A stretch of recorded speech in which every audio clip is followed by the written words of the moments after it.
Hello students, you have already understood the part 1. Let us begin with the part 2. Part 2. The king turned round and saw a bearded man running towards them. Hermit जब अचानक से बोलता है कि देखो कोई आ रहा है, तो किंग मुड़कर उन्हें देखते हैं।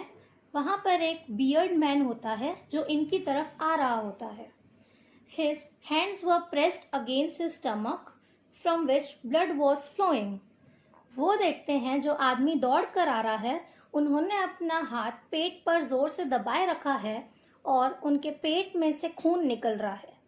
When he reached the king, he fainted and fell to the ground. जैसे ही वो किंग के पास पहुंचते हैं, उन्हें चक्कर आ जाता है और वो गिर जाते हैं।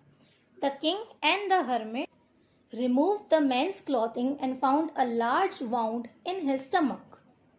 किंग और हर्मिट उस आदमी के कपड़े उतार देते हैं और देखते हैं कि उनके पेट पर एक बड़ा सा जख्म हो गया है। The king washed and covered it with his handkerchief, but the blood would not stop flowing. राजा ने उस जख्म को साफ किया और अपना रुमाल निकालकर वहां रख दिया, बट खून रुक नहीं रहा था। The king redressed the wound until at last the bleeding stopped.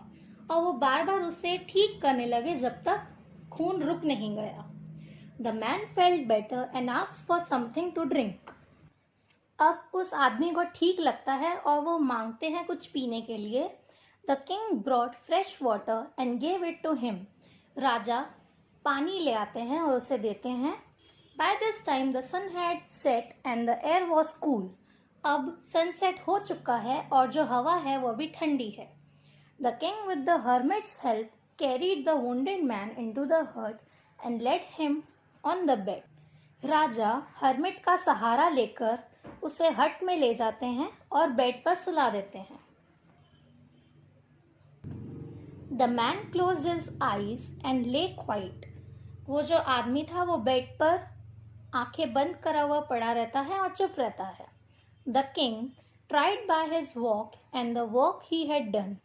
अब राजा बहुत ही ज़्यादा थक चुके हैं क्योंकि उन्होंने बहुत काम भी किया है और इस आदमी को भी संभाला है। Lay down on the floor and slept through the night. फिर वो ज़मीन में लेट जाते हैं और पूरी रात सो जाते हैं। When he awoke, it was several minutes before he could remember where he was or who the strange bearded man lying on the bed was. जैसे ही राजा उठते हैं वो सब कुछ भूल चुके होते हैं कि वो कहाँ है और ये कौन स्ट्रेंज बियर्ड मैन है जो बेड पर है। Forgive me, said the bearded man in a weak voice when he saw the king was awake. जो बियर्ड मैन होता है वो राजा से माफ़ी मांगता है जब वो देखता है कि राजा उठ चुके हैं। I do not know you and have nothing to forgive you for, said the king. राजा बोलते हैं कि मैं तो तुम्हें नहीं जानता और मुझे माफ करने की तुम्हें कोई ज़रूरत ही नहीं है, ऐसा तो तुमने कुछ नहीं किया है। You do not know me, but I know you. Strange man बोलता है कि आप मुझे नहीं जानते, पर मैं आपको जानता हूँ।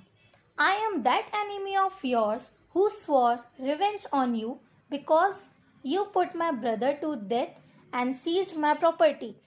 मैं आपका दुश्मन हूँ जिसने कसम खाई थी कि मैं आपसे रिवेंज लूँगा क्योंकि आपने मेरे भाई को मारा था और मेरी प्रॉपर्टी ले ली थी।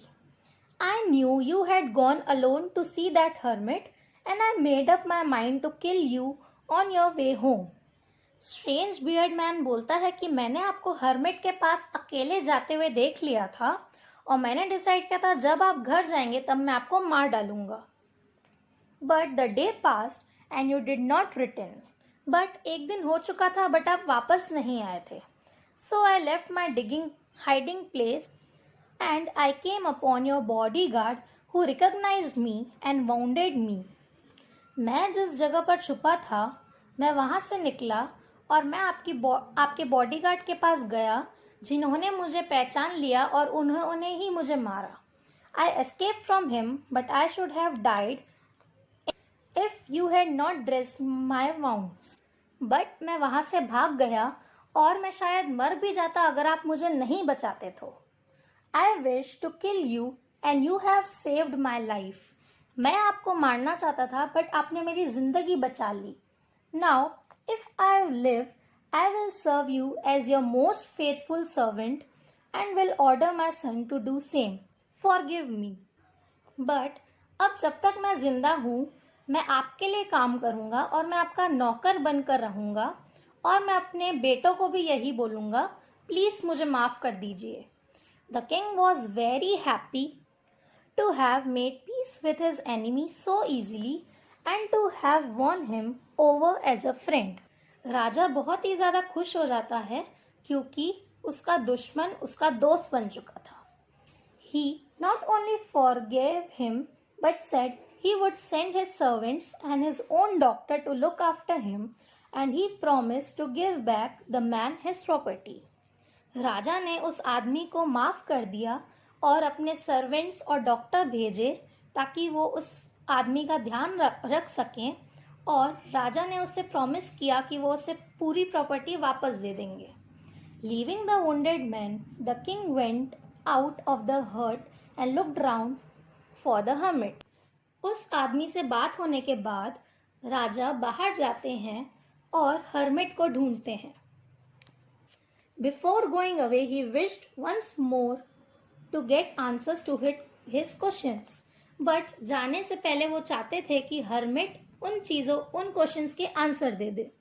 The hermit was on his knees sowing seeds in the beds that had been dug the day before. एक दिन पहले जो राजा और हर्मिट ने खड्डे खोदे होते हैं वहां पर हर्मिट अपने नीज पर होते हैं और बीज डाल रहे होते हैं। The king went up to the hermit and said, for the last time I beg you to answer my questions wise man. राजा हर्मिट के पास जाते हैं और बोलते हैं, प्लीज मैं भीख मांगता हूँ, तुम मेरे क्वेश्चंस का आंसर दे दो। You have already been answered, said the hermit, still bending down to the ground and looking up at the king as he stood before him. Hermit राजा को जवाब देते हैं कि आपको ऑलरेडी आंसर मिल चुका है। How have I been answered? What do you mean? राजा पूछते हैं कि मुझे कैसे जवाब मिला, तुम्हारा कहने का मतलब क्या है? Do you not see? Replied the hermit, क्या तुमने नहीं देखा? हर्मिट बोलते हैं, if you had not pitied my weakness yesterday and had not dug these beds for me you would have gone away. Hermit बोलते हैं कि अगर आप मेरी कल वीकनेस देखकर मुझ पर दया नहीं खाते तो आप वहीं से चले जाते। Then that man would have attacked you and you would have wished you had stayed with me। और अगर आप मुझे छोड़कर चले जाते तो वो आदमी आपको मार डालता बट आपने मेरे साथ रहने का विश किया। So the most important time was when you were digging the bed. तो सबसे अच्छा टाइम वही था जब आप बेड्स को डिग कर रहे थे। And I was the most important man and to do me good was your most important business। और मैं आपके लिए सबसे इम्पॉर्टेंट था और आपने मेरी मदद की, वो ही सबसे ज़्यादा इम्पॉर्टेंट बिजनेस था। Afterwards when the man ran to us the most important time was when you were caring for him because if you had not dressed his wounds he would have died without having made peace with you। और बाद में सबसे important time वही था जब आप उस bounded की हेल्प कर रहे थे। अगर आप उसकी हेल्प नहीं करते तो वो वहीं मर जाता और आप अपने एनिमी के साथ शांति मेंटेन नहीं कर पाते थे। So he was the most important man and what you did for him was your most important business. तो वो सबसे ज़्यादा इम्पॉर्टेंट आदमी था और आपने उसके लिए जो भी किया वो सबसे ज़्यादा इम्पॉर्टेंट बिजनेस था। Remember then, there is only one time that is important and that time is now. तो अब आपको पता चला कि सबसे इम्पॉर्टेंट टाइम वही होता है अभी का। It is the most important time because it is the only time we have any power to act. हमारा सबसे कीमती समय अभी का ही है, क्योंकि हमारे पास अभी ही पावर है वो चीज करने की. The most necessary person is the person you are with a particular moment, for no one knows what will happen in the future and whether we will meet anyone else. तो सबसे important person आप ही हो, वो भी एक particular moment में, क्योंकि आपको नहीं पता फ्यूचर में क्या होने वाला है, आप किससे मिलने वाले हैं, किससे नहीं मिलने वाले हैं.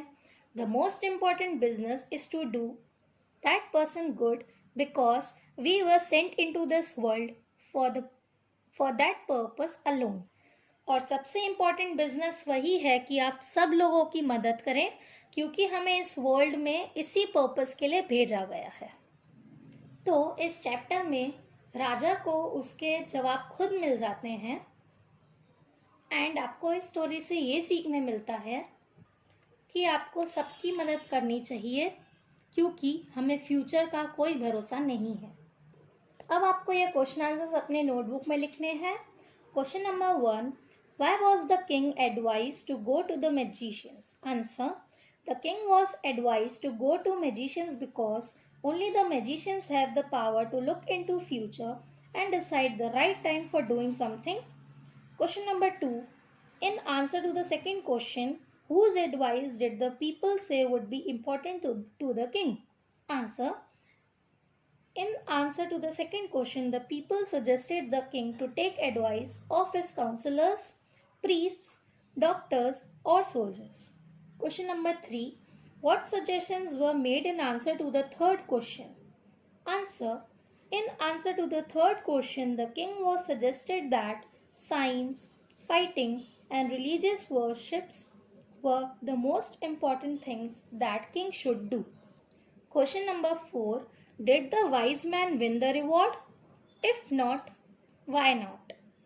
Answer: The wise men were not awarded as their answers were very different from those of one another. They confused the king instead of convincing him. Question number 5. How did the king and the hermit help the wounded man? Answer: The king and the hermit removed the clothes of the wounded man.